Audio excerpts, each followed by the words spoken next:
This is RTV6 News at Noon, working for you.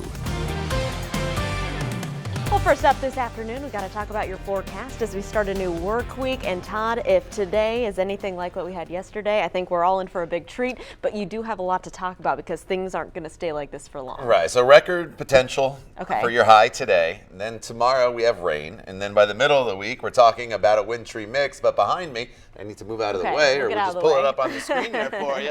And you can see 62 degrees. That is the record high for the day today. In fact, we set that record high just last year in 2019. So that's kind of our target. Will we get there or not? I think it's going to be close because we have a little more in the way of cloud cover today compared to what we saw yesterday. But near 60 already in Bloomington.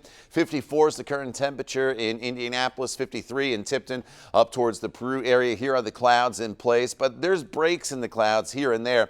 But either way you look at it, whether we get to that record high or not, these are terrific temperatures for the first week in February. You notice the breaks in the clouds here off to our west, and that'll cycle through at times. What you do not have to worry about through at least the daytime hours today is any rainfall. That will not arrive until late tonight. It's more of an issue for the day tomorrow. So I think we climb up into the low 60s. Hopefully we get to that record. I always say if you're going to get close, you might as well try to break it. Then this evening temperatures will still be in the 50s. I mentioned the rain and that wintry mix heading our way. We'll talk more about that in Maine weather in just a few minutes. All right, Todd, thank you so much. Today, community activists, faith leaders, and law enforcement are trying to create proactive solutions to the city's violence.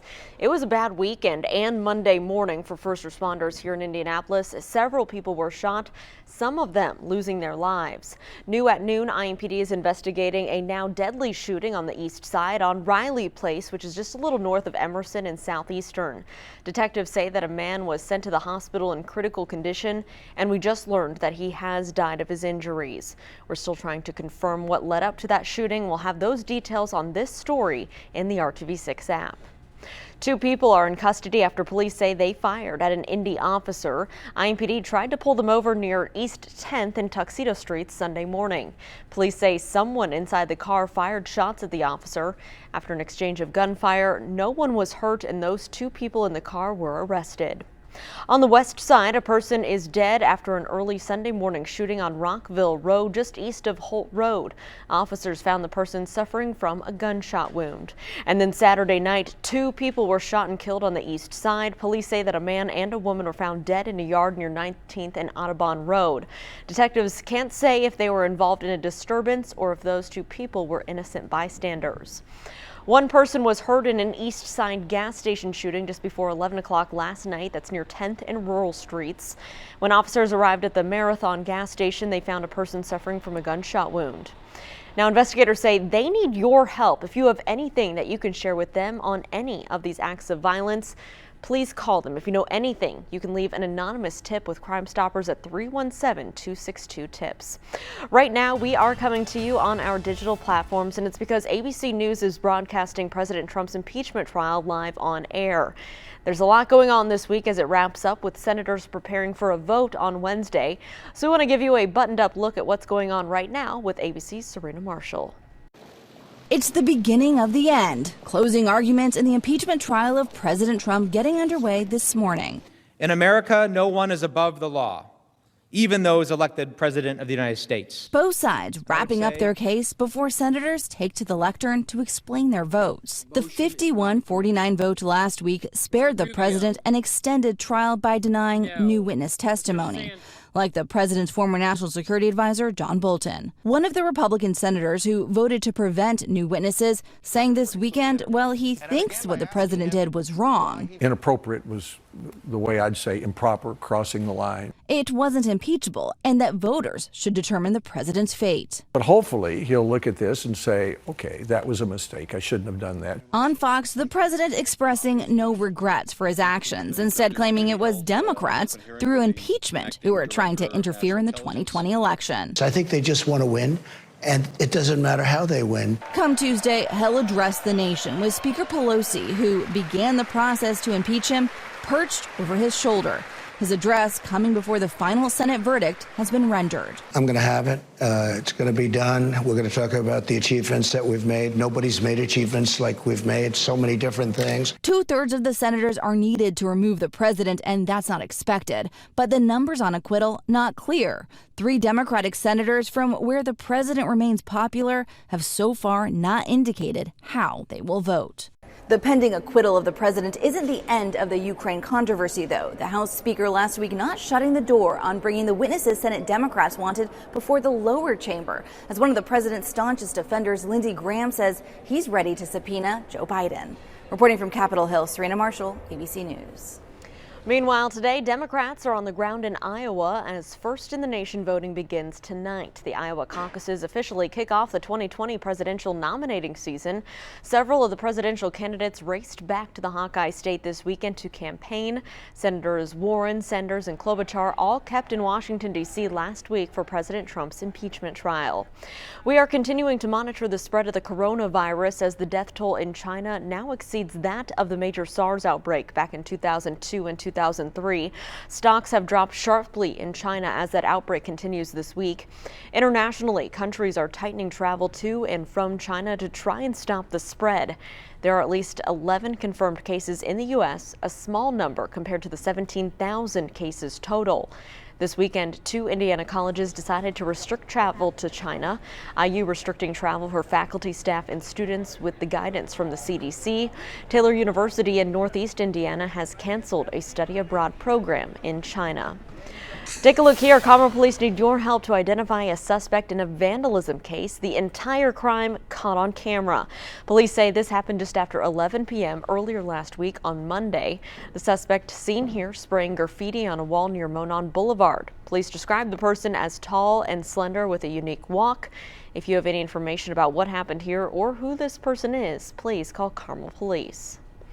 The Indiana State House is set for a busy day today. It will be the first ever LGBTQ State House Day. The event will bring together members of the LGBTQ community, service providers, and community organizers.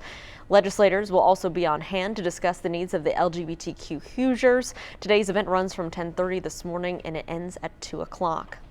The process to decide the future of a valuable piece of property right near downtown Indianapolis is getting a little help. On Friday, a judge ordered a mediation on the lawsuit filed against the city by Ambrose Property Group. The two sides are battling over the site of the former General Motors stamping plant. For more details on this story, you can head to the RTV6 app or also at theindychannel.com. Some tough news for a man whose scoring has been a spark plug for the Pacers this season. T.J. Warren has been ruled out of tonight's game against the Dallas Mavericks because of a concussion. That injury happened Saturday night. Warren fell hard to the floor, hitting his head. He left the game and would not return. So far, the Pacers have not announced how much time Warren could miss. The game against the Mavericks tips off at 7 o'clock tonight right here at Bankers Life Fieldhouse. And we just learned this morning that country music singer LeAnn Rimes is making a stop in Brown County this spring. The Grammy-winning musician will perform at the Brown County Music Center in Nashville on Friday, April 10th. Those tickets go on sale this Friday. My first cassette tape, Todd. LeAnn Rimes. The old there Blue. You go. Was Blue the song that got you? Blue was the song that got me. Right, yeah. It'd be a fun show. They've been having a lot of great concerts a great venue down there in Brown County. So, all right. Don't go inside today until after sunset. Try to get outside. I know it's not the brightest day, as you can see behind us with the clouds, but it is going to be a mild day as I'm forecasting a high of 61 degrees. The normal high is 37, and if we can get to 62 degrees, as I mentioned just a few minutes earlier in first weather, that would tie the record high temperature. The clouds are in place across most of the area, and they'll kind of thin out at times throughout the afternoon hours. But look at these temperatures, 54 in Indianapolis, 56 in Muncie as well as Bloomington, and we will continue to warm with a bit of a southerly wind to highs today. That'll be topping off in the upper 50s to the north, 61 at the high temperature in Indianapolis. Southern locations probably getting up to 64, 65 degrees, maybe in some locales. Take advantage of it because starting tomorrow, our temperatures will return to more seasonable levels. I'll just show you the big picture here. Here's the clouds moving through, no precipitation. There's some breaks in the clouds in Illinois. Pretty good storm system across parts of the west. And then right down here in Texas, you notice a few specks of green.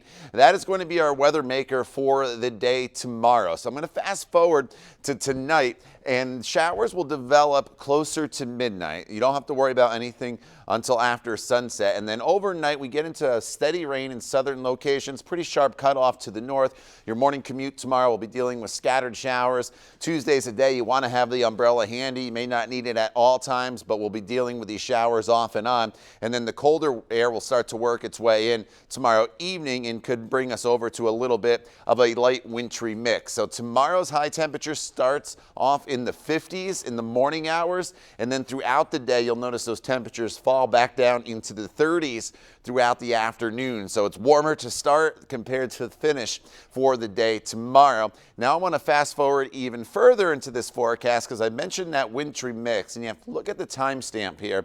I know there's going to be a little bit tomorrow evening, but then there's a second wave of moisture that comes in here Wednesday night into Thursday, and this is some pretty decent icing, or at least the potential for the Thursday morning commute. That's something we'll have to keep an eye on, and here it comes in during the evening hours. Further to the north, it may be all snow, but I do think at this point, Thursday morning is going to be the trickiest travel period for the entire week across the area. Plenty of time to fine-tune that forecast, with the exception of a little bit of a wintry mix tomorrow evening. That's mainly a rain event for us, but until we get to tomorrow, enjoy today with those mild temperatures in place. I'm ready to get outside, Todd. You have to take advantage in February when you get temperatures in the 60s. Yes, these bonus days. Thank you so much, and thank you for joining us and making RTV6 your choice for news this midday.